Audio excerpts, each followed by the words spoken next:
அப்ப நீங்க இடம் மாதிரி உட்காருங்க. திவாகர், யார் ரயில் நீங்க அப்படி போயிருங்க. ரயில் பூச்சி பக்கத்து யார் தைரியமா உட்காருவீங்க?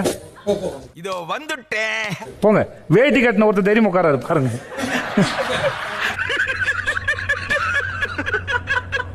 இதுல இந்த ஆளுக்கு வீரபாண்டிய கட்டப்போம் வசனம்.